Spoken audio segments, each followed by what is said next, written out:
Boa tarde. Começamos agora com transmissão ao vivo pelo site de Carta Capital e por nossa página no Facebook, mais um jogo de carta. O convidado de hoje é José Trajano, um dos mais respeitados jornalistas e comentaristas esportivos do país, um incansável defensor da democracia, que nunca se escondeu atrás do manto cínico da negação à política, da isenção, e que nos honra muito com a sua presença. Seja muito bem-vindo, José. Obrigado. Eu gostei muito do manto cínico. Eu também gostei, fiquei emocionado. Cínico. Não, você é um cínico. O manto é...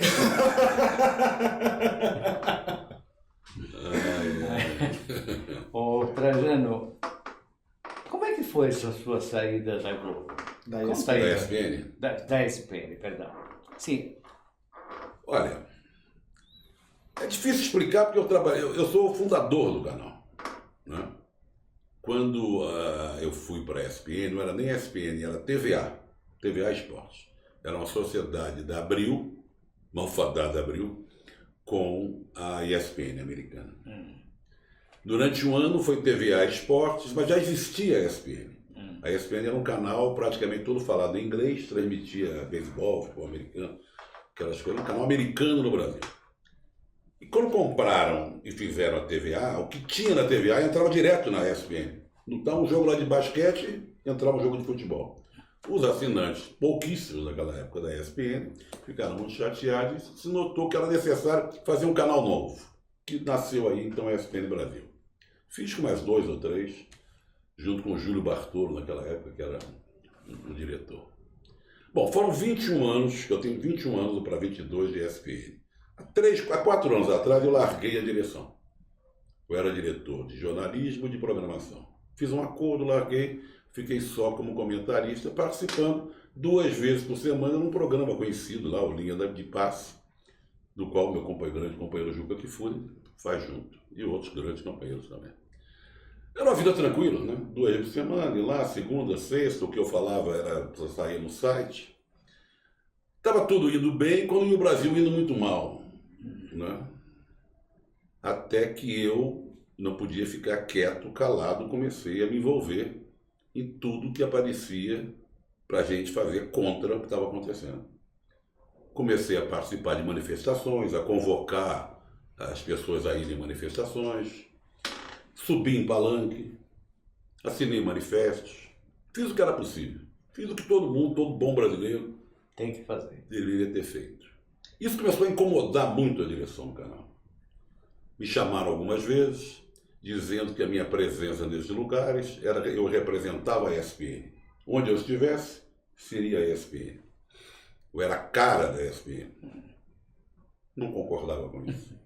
Eu podia concordar que eles dissessem para não falar durante um programa da emissora, porque aí eu estaria vestido a camisa da emissora oficialmente. Sim, né? claro. Eu acho que é justíssimo. O raciocínio é perfeito. Claro. Se você é um cidadão também, não é Claro. só um jornalista que trabalha na ESPN. E aí entramos em choque. Eu sentia que a coisa não estava indo muito bem para o meu lado. E eu também fiz algumas críticas, devia ter ficado calado, mas essas coisas a gente não aguenta, né? Ainda mais quando você que é um fazedor, você não se conforma vendo coisas que você fez, e foram tantas, e às vezes você não aguenta, fala para alguns amigos, ou fala num ambiente mais reservado, olha só aquilo ali e tal. Mas eu não falo só em ambiente. Então, fala em todos os lugares, muito bem, até escreve principalmente. E eu falei algumas coisas sobre coisas que eu não gostava da programação. Principalmente quando foi lá esse engraçadinho chamado Danilo Gentili. E eu critiquei muito a ida dele ao canal. Eu achei que o canal estava descambando para trás de audiência e comecei a levar um tipo de gente que não tinha nada a ver com a história do canal, que era simplesmente para agregar audiência. Mas você não acha que esse é um problema do país hoje? Quer dizer, Sim. agregar audiência porque a audiência está em plena decadência. O Brasil já foi tão melhor. A audiência nunca foi sinônimo de qualidade, isso a gente sabe. Sim, mas tudo bem, mas o Brasil já foi muito Já melhor. foi muito melhor. Aliás, eu não sei o que está acontecendo. Eu era garoto, ouvia pelo rádio a PRK-30, que era um programa espetacular. Eu não posso dizer que eu ouvia pelo rádio, eu ouvi depois. Eu ouvi falar, Ouvi depois. claro. Com o Lauro Eu Barbosa sou e muito mais velho que você. o Lauro Barbosa Sou um e ancião e vetusto. quem era? Ele foram para televisão depois, não deu certo. Que era um programa exatamente de rádio. É sim, claro. Mas eu era. Mas eram excelentes. Era um tipo de um. Esse sim era um humor verdadeiro. Imagine. E depois o Chico Anísio, começo da década de 60, ele fazendo aqueles tipos Chico incríveis. Cid, É aquele. E o próprio Jô Soares também fazia vários personagens. Claro, claro. Claro. Mas então me chamaram outros, lá né? e Havia acabou outros essa história. também. Mas você quer. Tem um comuna famoso, muito simpático. Quem é? Meu Deus. Agora me escapa o nome. Era da televisão? Era da televisão e fazia programas ótimos de televisão. Também ele interpretava tipos. Era um comuna. Não vamos fechado. lembrar, não vamos lembrar. O pai já, dele já. tinha sido um comuna célebre. Vamos lembrar já já. Bom, conclusão. Deu-se um desenlace, mas eu acho que foi até bom de certa forma. Me dá agora a liberdade de estar aqui, falando o que eu quiser, de participar na rua fazendo o que eu quiser. Eu tenho. Estou livre, leve e solto. Vou começar Muito bom. fechar 2016, abrir 2017, fazendo o que eu quiser, do jeito que eu quiser, e sem estar preso a nada, sem nem enchendo meu saco. Tem perspectivas? O Canal Brasil já me chamou para fazer uma série de entrevistas. O Canal Brasil gosta muito de programas de entrevistas. Certo. Então eu vou fazer uma série, um pacote de 13 entrevistas, mas falando de tudo, como a gente aqui. E depois eles repetem mais os 13, aí preenchem um semestre. E é legal, um canal interessante, tem gente boa lá, tem programa do Laerte, tem programa do Charles Gavan, tem programa do Pereio, tem programa da Rogéria. Eu estou no meio disso tudo. A Rogéria ainda existe? Existe, é programa, é interessante. Então, acabou de lançar um livro agora, Não tem. revelando horrores. Eu não li, mas eu li sobre. Eu li sobre. Revelando horrores em relação a quem é perpetrado. Exatamente. Eu esqueço o nome da Rogéria também, nós estamos esquecendo o nome, porque tem um nome, Rogéria. Né? Sim, O claro. nome. O Rogéria, mas o Rogéria gosta da Rogéria. Então, Muito sem simpático, dúvida, muito eu simpático. também acho, sempre achei. Agora, Trajano, por conta desse ativismo, né, que você teve nos últimos tempos, você sofreu retaliações também nas ruas? Tá, aí sim. Isso que eu acho pior. Porque não é só comigo, né? Isso está acontecendo com todo mundo. Aliás, foi bom você tocar nisso, que domingo eu fui ao Sesc Pinheiro. O Sesc é uma maravilha, né? Como funciona bem essas unidades, como funcionam bem. Eu fui ver um show de um compositor e cantor, que eu gosto muito de português, chamado Antônio Zambujo. Ele está fazendo uma temporada aqui no Brasil cantando só Chico Buarque. E a Roberta Sá, que é uma excelente cantora também, participou cantando 2 músicas. E à medida que ele foi cantando as músicas do Chico, uma mais bela que a outra, mais bela que a outra, mais bela que a outra, uma obra magnífica. Agora que ele cantou mais 20, podia ter cantado 200. Durante aqueles cantos do Chico, sobre músicas do Chico, eu fiquei pensando como é que aquele cretino playboyzinho, filho de um playboyzão, teve a petulância de parar o Chico Buarque na rua e dizer que ele é um merda. Então eu acho que esse acontecimento é muito simbólico. Na hora que um playboyzinho para o Chico Buarque e diz que ele é um merda, é sinônimo de muita coisa. Simboliza muita coisa. E isso aconteceu com o Chico, veja você, e acontece com a gente na rua também. Eu tive que trocar o número do telefone. Eu fui ameaçado naquele, já antigo isso, no estádio do Corinthians, logo depois das vaias da Dilma, porque eu fui crítico às vaias da Dilma, que deram a Dilma. De vez em quando, durante a Copa, foi o jogo Uruguai e Inglaterra, veio um grupo para cima de mim. Depois, algumas vezes assim, em restaurante.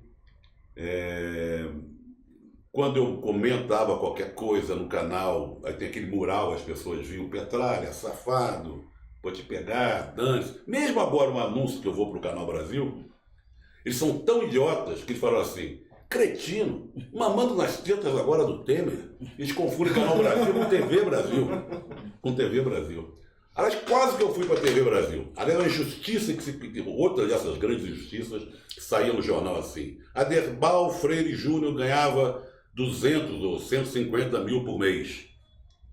Quando eu ia para lá, quase que eu fui com o Juca, eu ia ganhar 150 mil por mês também. Mas sabe para quê? Para pagar todos os produtores, toda a produtora, viagem, convidados, transmissões, locutores, sei lá o quê. Era uma verba. Era uma verba. E pessoal, os críticos caíram em cima do Aderbal, a mesma coisa com o programa dele.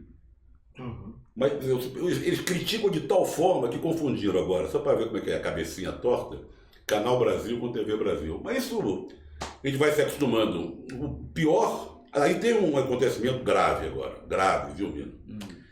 Que retrata bem o que nós estamos passando. O Freixo, candidato a prefeito, eu fui para o Rio de Janeiro, já desempregado, me sobrava tempo para isso, fui como voluntário, para panfletar na porta de metrô, para subir em palanque, ligar para amigos, conversar com gente na rua, fui como voluntário, porque eu achava que seria a melhor candidatura, principalmente no segundo turno, né? Entre ele e o Crivella, nem se fala. Gosto muito do Freixo, meu amigo, respeito e tal. E tive a ideia de levar o Freixo para o Maracanã. Ele é Flamengo, tinha um jogo, reabertura do Maracanã, Flamengo e Corinthians. Falei, vamos no Maracanã, panfletar na porta do Maracanã. Ele com a camisa do Flamengo, saímos com bandeiras e tal, foi muito bonito. Da Praça Afonso Pena, onde mora minha irmã, e fomos em marcha até o Maracanã, é perto. Emocionados e tal. Chegamos em frente à famosa Estátua do Bellini, que é um ponto de encontro famoso no Maracanã. Muita gente veio, pediu autógrafo, fez selfie, sei lá o que, mas passava muita gente em torno, principalmente aqueles fortões sem camisa, tatuados e tal, xingando e gritando o quê? Não gritava o Crivella. Bolsonaro.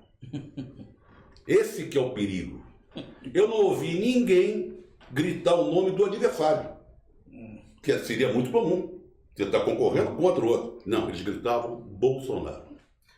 Agora, a que você atribui a emergência desse discurso de intolerância política que vai para o macartismo também, né? Para uma perseguição na área cultural?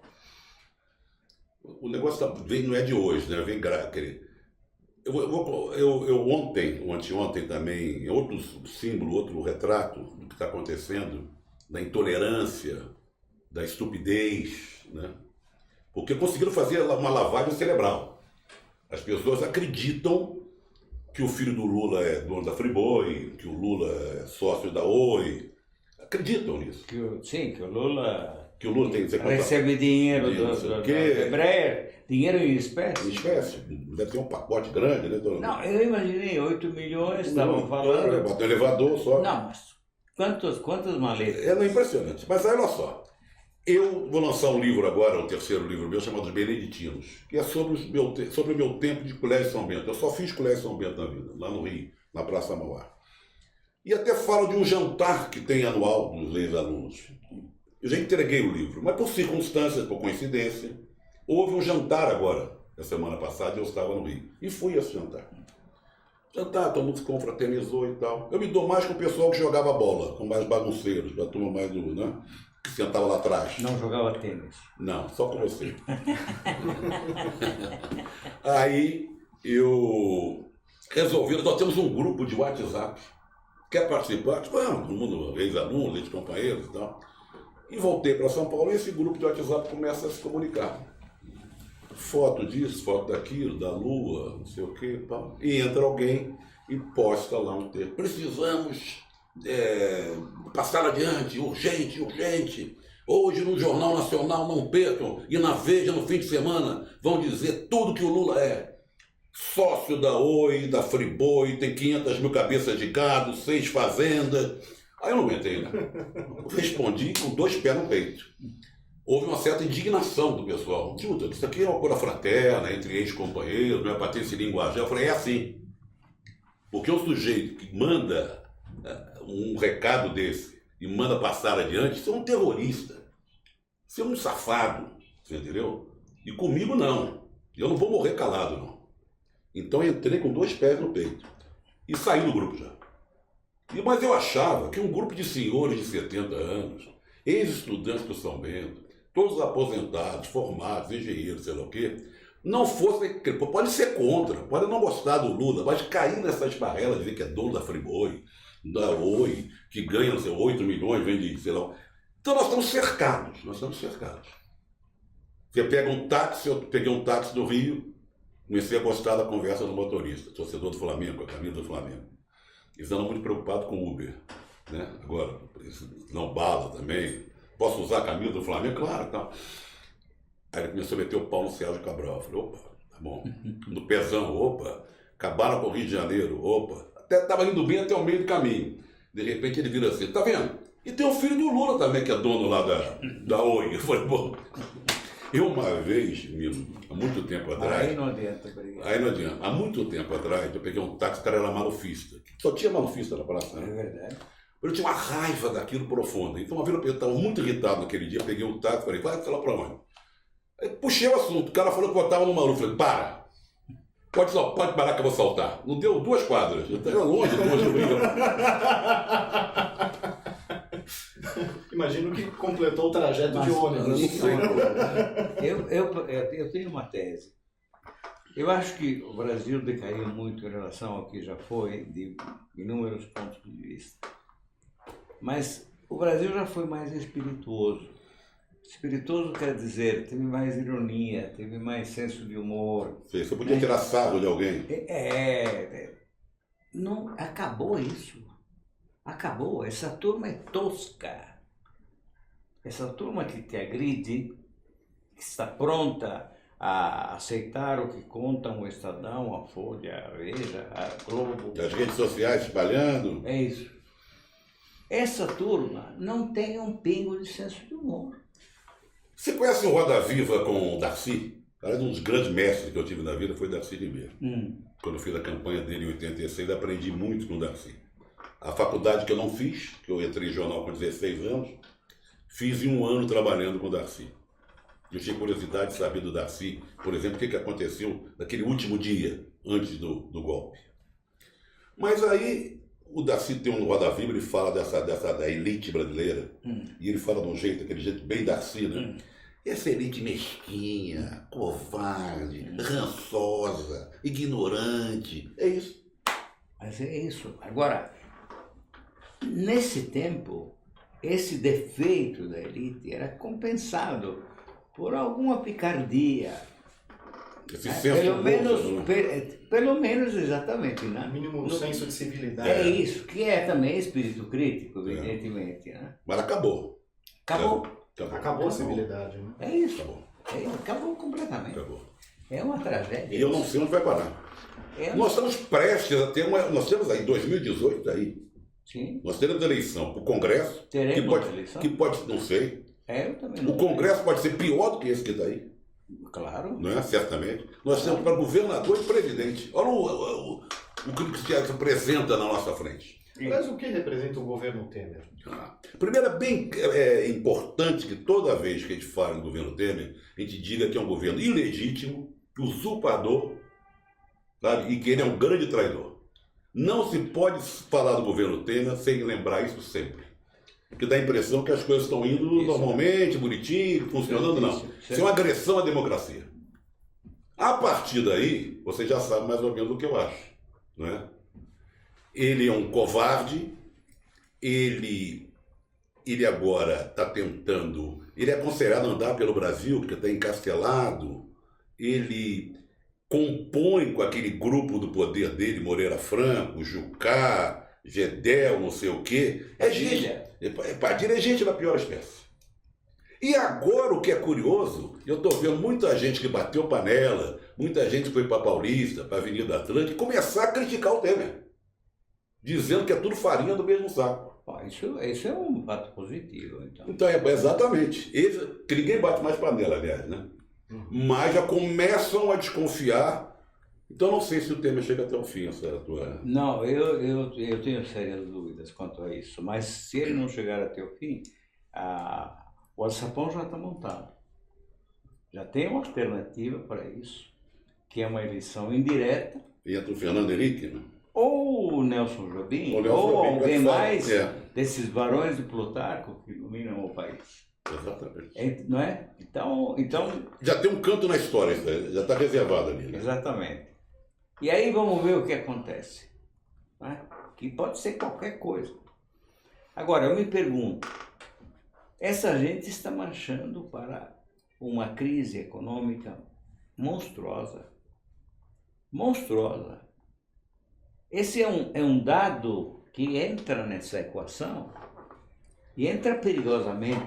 Quer dizer, esse povão, no fundo, aparentemente resignado, pacífico, né? Inerte de alguma maneira. Mas na hora que vê os seus direitos serem atingidos, né? Na hora em que vê que ele está na miséria mais ainda do que já esteve. O Brasil pode voltar a entrar naquela situação do país que se fala da geografia da fome. É isso. Né? Do mapa É da isso. fome. Do mapa da fome. É isso. Porque essa paralisação por 20 anos vai estagnar de tal forma, Mas isso rapidamente. rapidamente, Já está. e já nós vamos entrar no mapa da fome. É isso. Então eu me pergunto, o que acontecerá? Esse povo continuará a ser... Nós sabemos porque o povo brasileiro é inerte, resignado, etc, etc, etc. Inclusive, quantos brasileiros não têm consciência da cidadania? No entanto, essa gente vai começar a sofrer mais ainda do que já sofreu.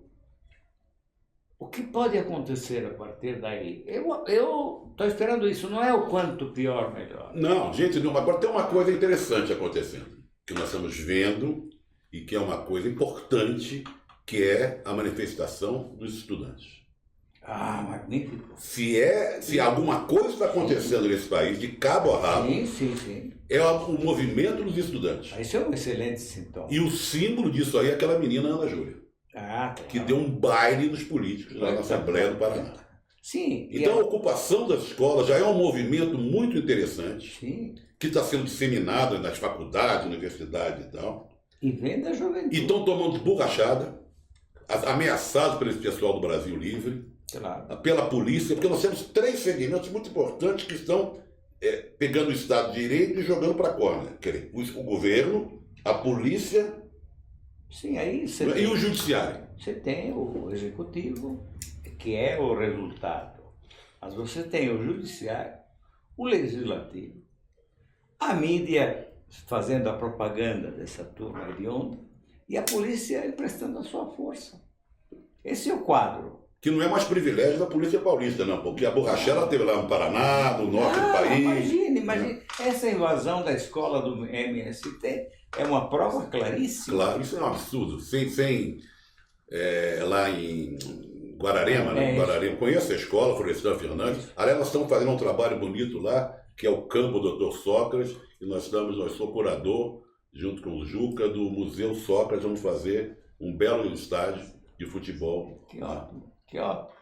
Vamos inaugurar. Agora, Florestan Fernandes, que foi professor do Fernando Henrique, Veja você. que não aprendeu nada com o Florestan Fernandes. Evidentemente, zero, aprendeu zero. Você fez bem lembrar. Aliás, além dos movimentos, dessa movimentação estudantil, que é muito importante, está acontecendo agora, Sim, quem se mexeu, alguns movimentos se mexeram. sim, Dos sem terra, dos sem teto, claro, né? claro, Boulos. Bolos. Isso a gente tem que também assinar embaixo. Né? Sim, Eles não se conformaram e foram para a rua. Gritaram bastante e continuam. Agora, de toda forma, os sindicatos parecem ter uma certa dificuldade para puxar uma resistência no atual cenário. O que o senhor atribui essa dificuldade? Ele Por te chama exemplo, de Senhor, eu estou ficando velho. Eu acho que ele quer falar com você, Nino. Eu acho que ele quer falar comigo. eu acho que Mas ele parece um senhor com essa roupa aqui, né? Pois é. Sim, não. Um padre. Eu normalmente, sobretudo, padre. hoje não usei gravata porque era Por você. esporte, né? Tá. Que era você. Normalmente eu uso gravata. É uma coisa mais solene. Não, porque nós Sóbria. nos conhecemos há 200 anos. Então, como é que eu vou usar uma gravata? Não dá. Não dá, seria Não, demais. seria. Seria ofensivo, eu acho. Já joguei até, Mas, tênis, nossa. joguei até tênis contra o Mino, veja você. E trabalhei na Isto É. E como é que foi a propósito? Aquele jogo? Perdi. Não, mas perdeu. Eu estava numa quadra de tênis e eis que aparece esse jovem e o Hamilton. Isso há muitos E anos, havia um né? outro. Acho que não sei se é Paulo Kupfer, alguém assim. Não era o Cooper. Era o Hamilton, certamente, que era um cara Não, amigo. Hamilton, sim. Tinha trabalhado comigo desde a 4 rodas. Veja você. E era um menino, né? E era um menino, tinha 16 anos. Era um... Eu e ele foram os caras que mais cedo entraram na profissão, assim, contemporânea. Muito bem. Só que ele era muito melhor do que eu. Não, Era um gênio. não, tudo bem, era ótimo. Mas você também não deixa... A desejar. Não deixa a desejar. Quando fala não deixa a desejar, que está em segundo plano. Mas é isso mesmo, em relação a Miltinho, é. Ah, bom, agora, eles chegaram e eu estava lá. Não, eles vamos jogar e tal. E foi uma brincadeira. Eles não tinham noção. É isso. Nenhuma noção. Não, nenhum. Não, porque foi uma época que a gente resolveu fazer exercício. É isso. Cada um comprou uma raquete e vamos ver o que acontece. É isso. Não aconteceu nada. Certo. A propósito do esporte, uma coisa que nesse momento me intriga é o quanto é importante no futebol um bom técnico. Bom, o Tite está mostrando isso aí. Não é? Porque às vezes o bom técnico é aquele que atrapalha menos. Não Não, acho. não é não. Se você sabe Eu não reunir... sou dessa, eu não Não, sou se você dessa reuniu o visão romântica. Não, mas um jogador, o Daniel Alves falou isso. É claro que ele sabe preparar o time, o Tostão outro dia escreveu sobre isso. Ele mudou a maneira de jogar durante o jogo contra a Argentina. Ele viu que o Fernandinho estava começando a bater no Messi, ele tirou o Fernandinho daquela posição, botou o Renato Augusto e o Paulinho, sabe mexer. Mas o que o Daniel Alves citou foi que o ambiente melhorou, porque ele sabe se relacionar com os jogadores. Meu caro, E o Dunga é ao contrário disso, né? Não, mas peraí. O Dunga era raivoso. Mas peraí, um técnico tem que ser também psicólogo. Ele tem que conhecer a alma de quem está com ele e tem que saber misturar as pessoas, enfim. Mas tem... o Dunga, tipo, Agora, sempre sabia. ele tem uma visão de jogo completamente distinta daquela dos técnicos brasileiros. Ele monta um time e prepara o jogo. Contra esse tipo de adversário tem que jogar assim, contra esse outro, Mas ele sabe? se prepara há muito tempo, amigo. Ele já devia ter sido técnico antes.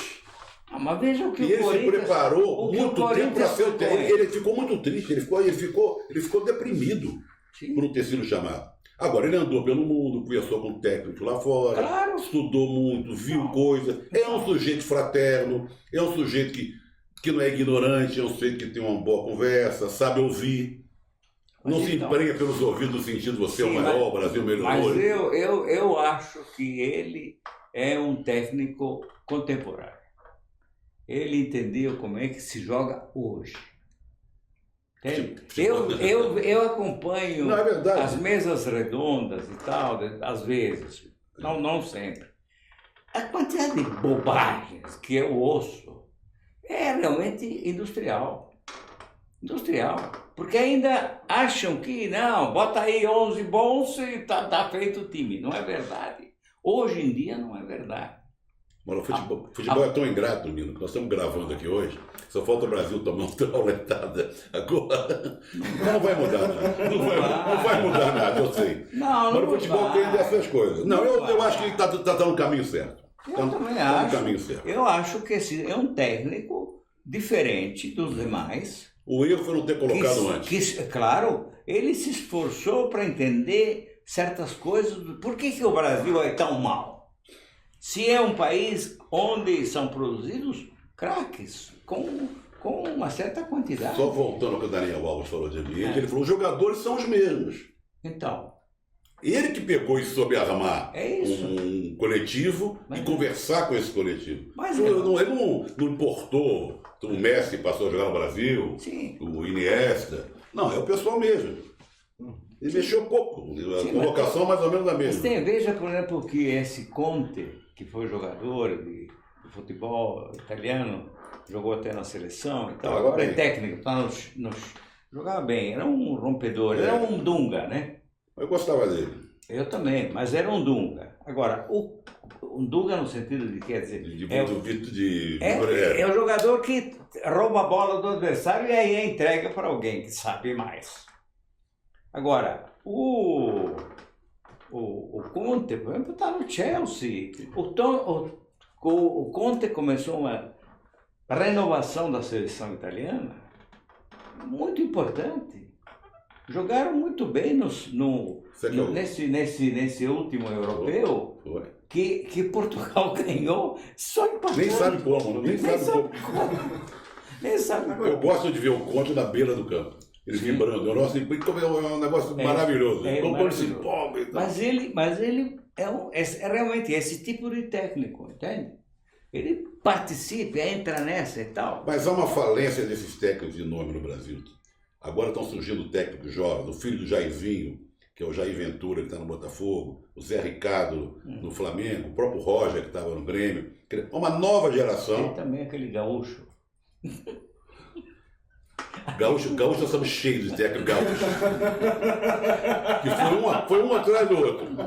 Renato Gaúcho? Ele voltou, né? Mas a filha dele entra em campo, o time é multado. Agora, Trajano, o Brasil sediou uma Copa do Mundo e uma Olimpíada. Qual é o legado que isso ficou para o esporte? Mas dá a impressão que foi só isso, não foi só isso não. O Brasil sediou um Pan-Americano, Mundial Militar, né? A Copa do Mundo e Olimpíada.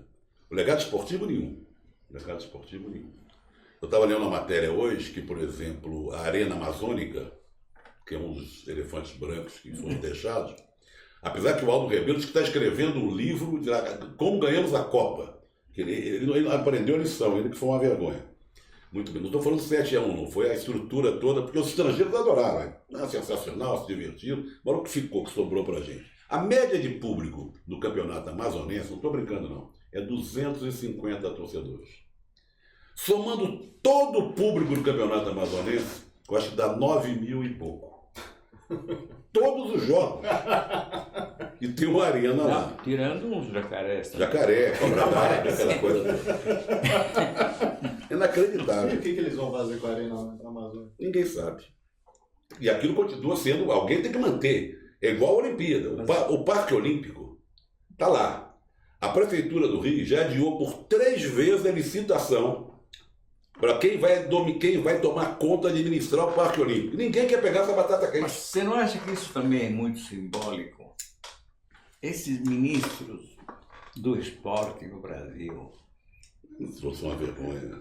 Já tinha até o pastor, agora é o Pisciani. Mas peraí, mas mesmo o Aldo, que é uma boa pessoa, mas como é possível, no país do Ricardo Teixeira, no país do João Avelange, esse poder incapaz de entrar e de limpar essa área? Eu nunca gostei, confesso a você, de ver aquelas fotos do Lula ao lado do Ricardo Teixeira, do Nusman comemorando a vitória na Olimpíada.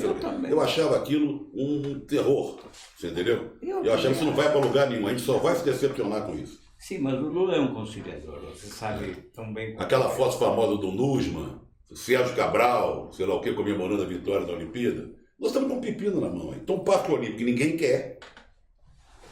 A Barra da Tijuca foi privilegiada, porque quando você fala em Vila Olímpica, eu estou falando Parque Olímpico é uma coisa, né, para administrar, né? Mas quando você falava assim, Vila Olímpica, o que você imagina da Vila Olímpica? Um prédio? 2? São 31 prédios.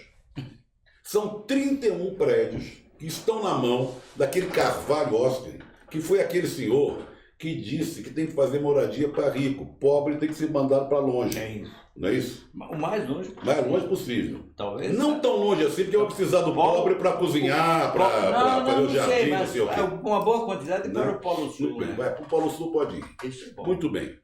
Então são 31 apartamentos. Em Londres, por exemplo, a Vila Olímpica foi construída longe, mas no seguinte sentido, com o seguinte objetivo, que as moradias da Vila Olímpica servissem para moradia social. Ou seja, para a construção de apartamentos que pessoas de poder aquisitivo mais baixo pudessem ter acesso. Claro. Que era um bairro longe, sim, abandonado, sei lá o quê, que começaram a construir um verdadeiro bairro ali. Uma das coisas é dar moradia para as pessoas. Que foi recuperado. No Brasil virou um projeto para a classe média alta, são aqueles apartamentos de 1 milhão e tanto para cima.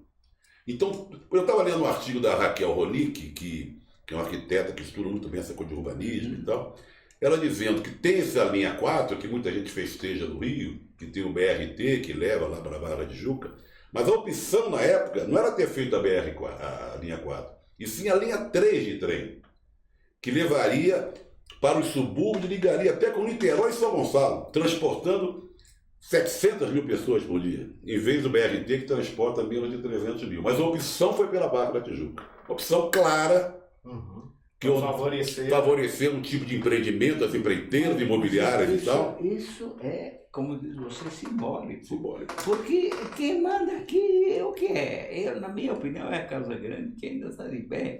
São os brancos, é a minoria branca, como diz o Darcy. O Darcy e o Cláudio Lembo. O Cláudio Lembo, aliás, então, está bem, o Darcy fala que esse pessoal é tudo descendente de senhor de escravo, né? Então. Né? Agora, tem uma coisa também simbólica lá na Olimpíada, que não é só o Parque Olímpico e a Vila Olímpica, é aquele maldito campo de golfe. Então você constrói um campo de golfe numa área ambiental, que ela foi, apesar de terem dito que preservaram os animais, eu acho que pegava leite de pato e regava a grama, alguma coisa para preservar aquilo, a biodiversidade cresceu, é uma maravilha, mas no fundo não é nada disso. E dizendo que vai ser para o público, para o povo jogar golfe. Você imagina o brasileiro todo mundo taco de golfe, andando pelas ruas da Barra, para jogar golfe. Assim, o Brasil vai virar um negócio, né, um negócio impressionante, uma grande Miami. Né?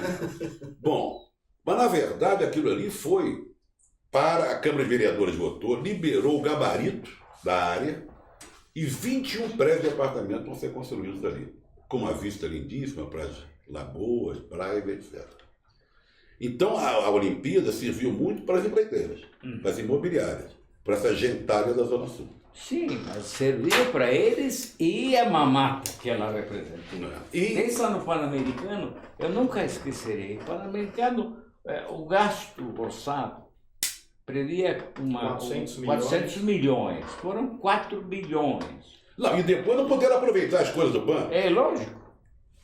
Quem quer praticar, por exemplo, atletismo no Rio de Janeiro, um atleta de alto rendimento, ou que tem potencial para ser de alto rendimento, sofre horrores, porque o Céu de Barro foi destruído, o Engenhão não está apto agora para pessoal que pratica atletismo, e o Miésimo da Silva, lá em Campo Grande, que tem um estádio sensacional, numa área que mora muita gente, na zona oeste da cidade, está abandonado, a pista de atletismo. O resto, o centro esportivo não.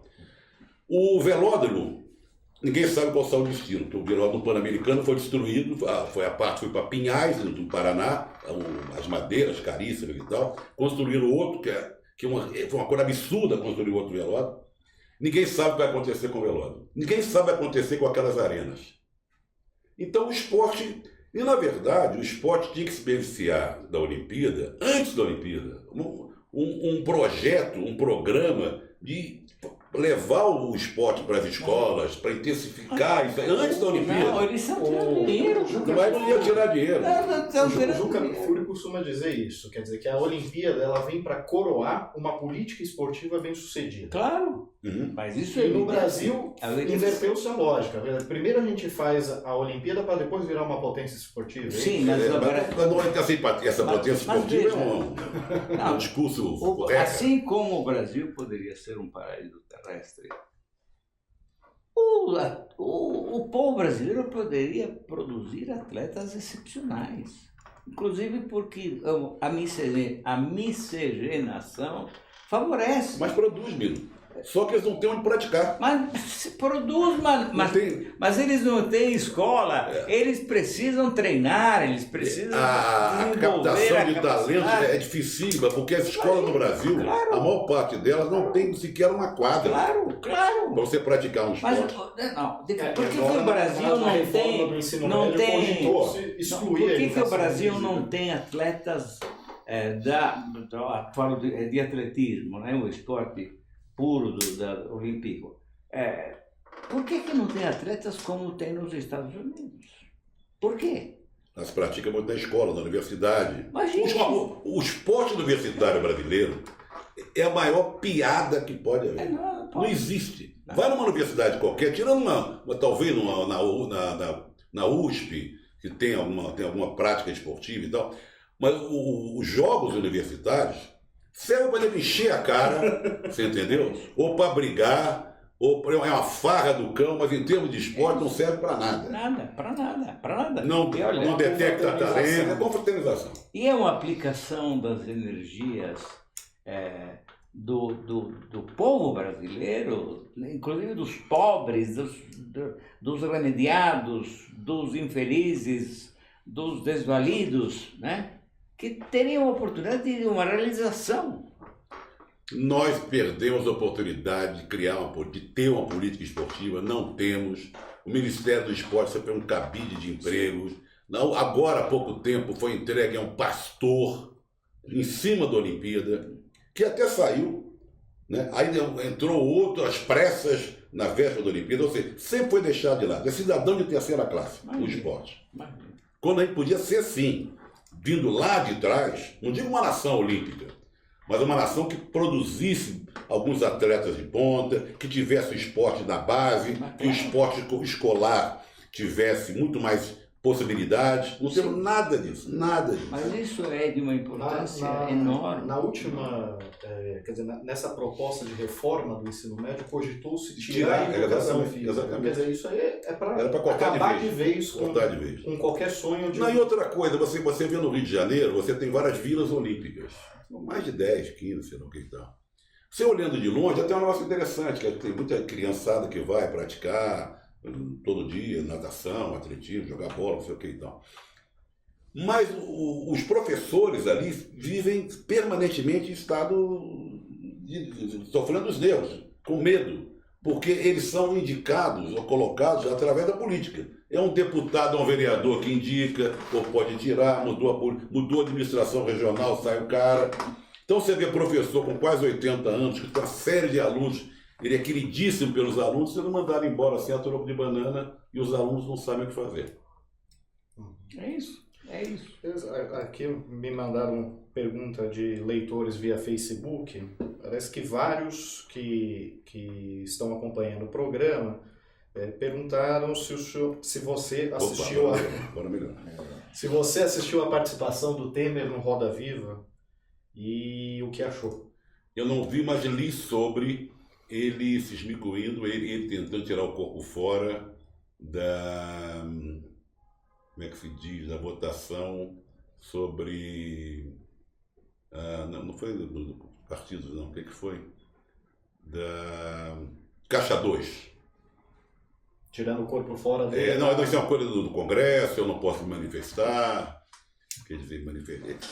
E quando ele disse uma coisa curiosa, que eu li também, não vi. Não ia perder meu tempo vendo um programa inteiro com o Temer, assim, né? E talvez muito aborrecido. E com certos entrevistadores. Com certos entrevistadores também que eu não gostaria de ouvir e ver. Dizendo que o Lula preso seria um problema. O país viraria de ponta cabeça. Eu não sei o que ele quis dizer com isso. Se é uma ameaça, se é um passo atrás, se é um passo para o lado. Não, ou ele está com medo mesmo disso. Está com medo. E você? O que você acha que aconteceria se o Lula fosse preso? Primeiro que eu não gosto de pensar nisso. Todo mundo fala, conversa e tal, mas é o tipo da coisa que eu não gosto de pensar, não posso imaginar isso.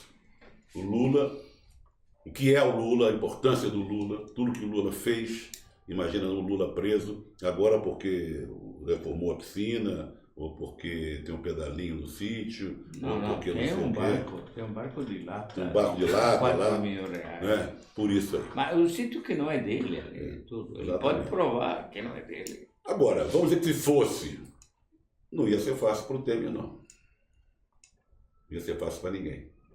Então é bom a gente nem pensar nessa hipótese. Já estamos sofrendo tanto, estamos vivendo momentos terríveis, a democracia sendo assaltada. Mas já foi. Sabe? Já foi. A democracia já foi. Todo dia tem novidade, né? Ah, não, sem dúvida, mas já foi. Eles estão aprimorando, né? Estão aprimorando. Mas você veja, na semana passada, no Vaticano, o Papa chamou 200 líderes de movimentos sociais. Morador de rua, não, sem teto. Estava lá o Stedley, inclusive.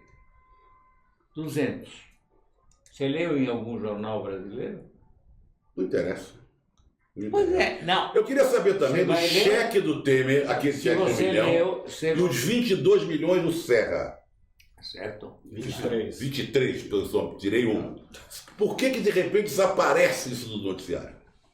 Agora, a piscina lá No Alvorada foi manchete nos jornais.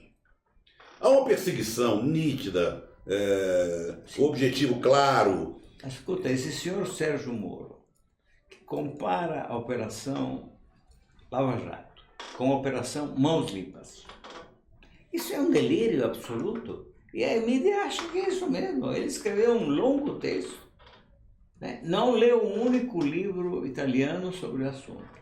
Ele leu um livro em inglês. Aliás, ele vai muito aos Estados Unidos, gosta? Uma vez por mês.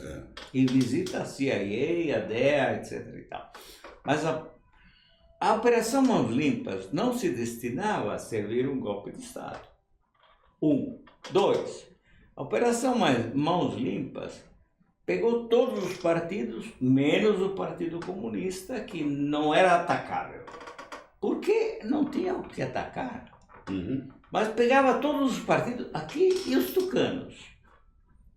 Não causa alguma, por exemplo, perplexidade, alguma suspeita o fato de que um professor universitário como Fernando Henrique Cardoso tenha um apartamento de 1.000 metros quadrados em Higienópolis e tenha, que já foi inclusive do Chartier, e tem uma fazenda grande, uma grande fazenda comprada com o Jovelino Mineiro, que é uma personagem misteriosa também, não causa alguma... E tenha várias contas no exterior, isso não causa alguma moça, sem falar exatamente do Serra e não sei mais. Quer ver uma coisa? Saiu uma foto hoje, não sei quem comentou sobre a foto, da filha do Alckmin. Ela está em Nova York para um negócio de beleza lá, de moda, trabalha com isso. E tá lá uma foto dela no Facebook, não sei o que, passam por ela duas atrizes ou duas modelos famosas e tal. Os comentários são os mais aguçareiros possível, sensacional, filha. Agora, coloca ao contrário no comentário. Coloca o filho do Lula ali. Isso. O que ele está fazendo? Ninguém questiona quem está pagando a passagem dela, o hotel que ela está, se ela está tomando champanhe, se o hotel é 5 estrelas, sei lá o quê, nada. Agora, se o filho do Lula está em Nova York sentado num banco, vai tudo em cima saber quem pagou a passagem, que hotel está, o que almoçou, o que jantou. E mais, ele não pode estar ali, não é o lugar dele. Não. Né? Não é lugar. Divulgam até a fatura da compra da Dilma no supermercado. O Moro chega ao desplante de dizer que os vazamentos ajudam a operação, contribuem para conscientizar a opinião pública. Bom, só que os vazamentos vão para uma mídia que é alinhada de um lado só. Claro. Na Itália, a mídia exprime todas as posições. É uma mídia muito matizada. Vai da esquerda à direita, ao centro, à minha esquerda, à minha direita. Tem o Jornal do Vaticano, tem o Jornal dos Comunistas. Tem tudo, tem tudo. Então, vazamento, pelo amor de Deus. Mãos Limpas também vazava, em quantidade infinitamente menor, e vazava para toda a mídia. Cada um interpretasse aquela informação. Mas a situação não está nada boa, estamos encalacrados, cercados. É isso. E está difícil respirar. É isso. Está difícil respirar. Está difícil, muito. Ainda bem que eu não passei. Aqui em São Paulo eu voto no Rio. No sábado, um dia antes da eleição, fui para o Rio. E não, ainda bem que eu me livrei daquele domingo terrível que deve ter passado. Muita gente passou aqui em São Paulo com essa eleição ganha no primeiro turno, que é uma vergonha, né? No Rio ainda deu para a gente ter um gostinho de ir para o segundo turno, foi uma campanha muito bonita, campanha difícil, campanha complicada, a própria esquerda não se entende, rosna um para o outro. Mas pensa no PT, né? Pensa no PT. Elegeram o presidente e eu estou por fora, porque eu não tenho acompanhado o conjunto da obra. Ainda não teve. O processo está previsto para março do ano que vem. Mas o PT está terrivelmente dividido. Tem gente que gostaria de brigar, tem gente que gostaria de conciliar. Enfim, é um partido que não está unido como já esteve, né? E que depois, no poder, cometeu as besteiras que cometeu. Eu só não entendo, depois de tanta confusão, alguns fracassos e alguns erros terríveis, O sujeito que é presidente não renuncia, reconhecendo que tem que abrir para outros. Vamos fazer novas eleições, que a situação é muito grave. Não, vai se manter até o fim do mandato, como se tivesse tudo mar de rosa. Não consigo entender. Eu também. Mas eu acho que a presidência do Rui Falcão foi francamente desastrada. E vai ser mais ainda, porque vai ter maio, né? Março, será maio, né? Então, dentro do campo da esquerda se fala muito da construção, da necessidade de se construir uma frente ampla. Como Mas no qual que é Uruguai. a chance real disso acontecer? Nenhuma, porque a esquerda se agride demais. Há diferenças enormes, filosóficas, políticas, pessoais. Eu vi muito isso na campanha agora, no segundo turno no Rio, e eu acho muito difícil. Nós estamos vivendo uma situação muito grave e não vejo... Primeiro que os dirigentes partidários são muito arrogantes, de modo geral. Nós estamos falando aqui do Rui Falcão. Ninguém também... Todo mundo se acha o dono da verdade e não dá um passo à frente. Não reconhece que tem que... Ninguém quer procurar o outro. Tem um ou outro, o Tasso lá no Rio Grande do Sul, se movimenta, fala, o outro fala aqui, mas eu não vejo um movimento a partir dos dirigentes. E os partidos, PSOL, PT, PCdoB, PCB, PSTU, têm diferenças muito grandes. Seria necessário, seria importante que se entendesse. Isso aí seria uma saída muito, muito legal para o que nós estamos passando. Mas eu não vejo com bons olhos, eu acho uma coisa quase impossível. Aliás, eu estive em Porto Alegre por causa da Feira do Livro. Estive a semana passada. E Porto Alegre se tornou a cidade mais violenta do Brasil. Na quarta-feira, eu estava lá, voltei na quinta-feira cedo, peguei um avião cedo, e tinha a notícia de que 5 garotos tinham sido encontrados mortos no Arrabalde, decapitados, os 5. Parece o México. Pegar aqui perguntas de leitores, de pessoas que estão nos acompanhando. Como você analisa o nível de formação política dos jornalistas esportivos? Agora a coisa complica. Olha, primeiro a gente não deve falar assim, há vários tipos de jornalistas esportivos, não é todo mundo igual, um não é igual ao outro. A gente muito interessante, gente inteligente, politizada, há uma garotada muito interessada, há uma geração boa que vem aí. Agora, tem uma camada mais velha, mais antiga, que cai naquele negócio do Darcy. Ranheta, ranzinza, ignorante, você entendeu? Que é muito difícil de lidar. São os caras que pensam que é mais importante para eles ter uma fonte com um técnico, sei lá o quê, discutir se o ponto esquerda está bem escalado, e não se preocupam em nada com o que está acontecendo no país, não interessa, e são reacionários. Alguns até já foram candidatos. E eleitos até. E outra coisa, se forem candidatos, serão eleitos. Porque são gente conhecida. Ou você desconfia se o Milton Neves candidatar amanhã no eleito vereador? O Dalmo Pessoa foi, você não lembra? O GB, o Geraldo Blota, foi. Então, você tem muita gente reacionária, muita gente que não está nem aí, mas ao mesmo tempo eu vejo com bons olhos algumas pessoas mais jovens, sabe, preocupadas. Eu até tive todos nós somos preconceituosos de alguma forma, né? Não adianta negar, você tem sempre Eu olhava assim para uma moçada do site lá da ESPN, gente muito nova, né? Eu falei, pô, esses caras estão novinhos aqui, será e tal. E não dava muita bola para eles, nesse sentido. Profissionalmente dava porque o trabalho deles era bom. Mas agora, nesses últimos tempos dramáticos que nós estamos vivendo, e nas eleições, eu vi de muitos deles um empenho, uma participação, um interesse, que se me surpreendeu favoravelmente. Estou tomando por eles, eu não posso falar por outros. Aliás, para dar um crédito, foi o Elias Júnior. Uma outra pergunta dessa... Elias Júnior, que é jornalista da antiga. Sim, está longe de ser um jovem. Ou um homônimo. Perdeu até os cabelos completamente.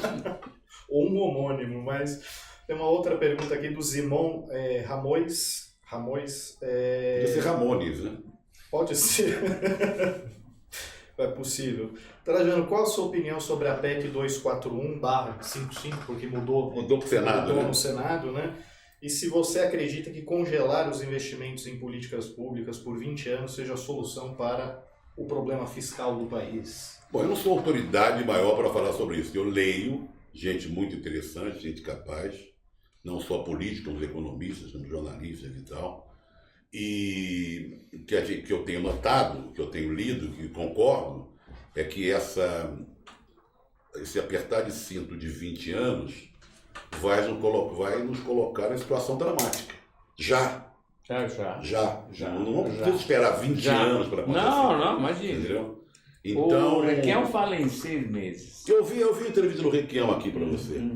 E eu concordo muito com ele. É uma coisa que é imediata, porque é o reflexo na produção, sabe? Não é só que a gente fala em saúde, educação, são coisas fundamentais, mas a produção também, a agrícola também é. Mas você vai ver que chegando à mesa do brasileiro, como é que isso vai interferir. E aí é aquela coisa que nós falamos no início.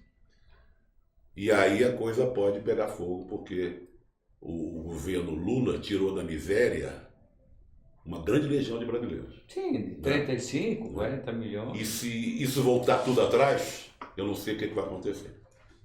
Coisa boa não vai ser. Para todo mundo. Claro, mesmo que eles não tenham adquirido naturalmente, ao saírem, digamos, da zona mais sombria, de horário de vida, né? Mesmo que eles não tenham adquirido a consciência da cidadania plena. Sim, muitos deles não adquiriram, não estão nem pensando, não sabem que são cidadãos e como tais têm direitos. Eles não sabem. Agora, eles vão sofrer no bolso e, portanto, no estômago, vão sofrer de 1000 maneiras.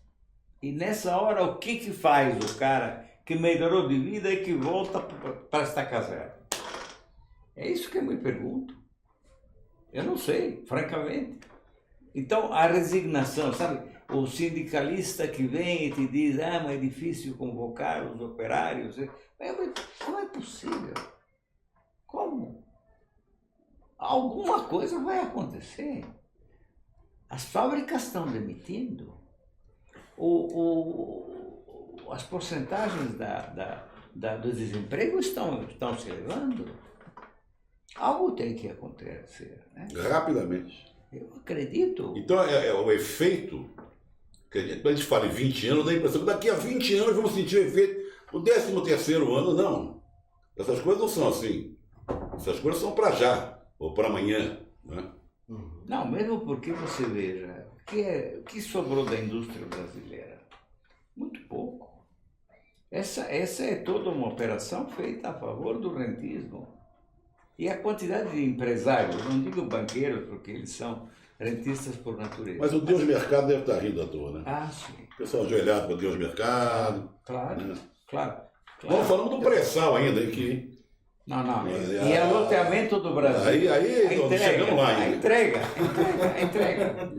E aí tem acontecido muita coisa, uma calada da noite no Congresso. Né? Claro. Calada da noite é uma festa lá no Congresso. Aliás, a questão do projeto de anistia ao Caixa 2 é um exemplo. Exemplo, na madrugada. É isso. Um exemplo da Mas, madrugada. como o chanceler, como o José Serra, eu estou tranquilo. Estou vendo o futuro Você do pode ficar Brasil. tranquilo. Eu sabia, meus amigos, eu sabia que o Milo ia ficar tranquilo com o Zé Serra como chanceler. É isso. Está tudo resolvido. Está tudo resolvido. Agora ele tem que explicar primeiro aqueles 23 milhões, depois ele resolve as coisas. Bom, isso seria ótimo. Né? Porque na Agora, Suíça ele pode dar ir até lá. Olha, o Putin está rindo daqui até aqui. De orelha a orelha. Você sabe que na hora que nós vivemos esse momento dramático, as coisas desse jeito, a democracia sendo assaltada, os direitos sendo tirados, sei lá o que e tal, eu me consolo às vezes vendo algumas entrevistas, algumas coisas do nosso Mujica. O Mujica grava ele grava para a TV alemã, Deutsche Welle. uns depoimentos, uns comentários. Mas é tão interessante, aquilo, a alma fica diferente, sabe? Você sai de alma lavada, como diria o Como o outro. Papa, honestamente, eu não sou um crente, mas esse Papa me agrada sobremaneira. E na hora que ele entrou, a gente desconfiava dele, lembra? Não, eu não. Não havia alguns críticos que diziam, não, ele conviveu com... Sim, me diziam. Ah, Mas isso devia ser uma quinta coluna argentina. pode ser. Não sei. Mas ele conseguiu... Mas ele deu a volta por cima. Se é verdade o que diziam, ele deu a volta por cima. E hoje é um exemplo para o mundo, né? Bom. A luta dele contra o dinheiro, né? Identifica claramente o que é o demônio, É verdade. né? Bom, gostaria de agradecer a sua presença, Trajano. Maravilha. Prazer falar contigo. Estar aqui com vocês, com o Mino, para mim é ótimo. Mestre. Foi ótimo tê-lo aqui. Muito divertido, muito agradável. E te livrei do terno e da gravata hoje no feriado. Né? E muito sério. Legal. Falamos coisas sérias. Exatamente. E gostaria de avisar a todos que nos acompanham também que a gente vai fazer uma pausa agora, retornar só no início de dezembro, mas divulgaremos com antecedência aí o próximo jogo de carta. Muito obrigado pela participação de todos. Até lá.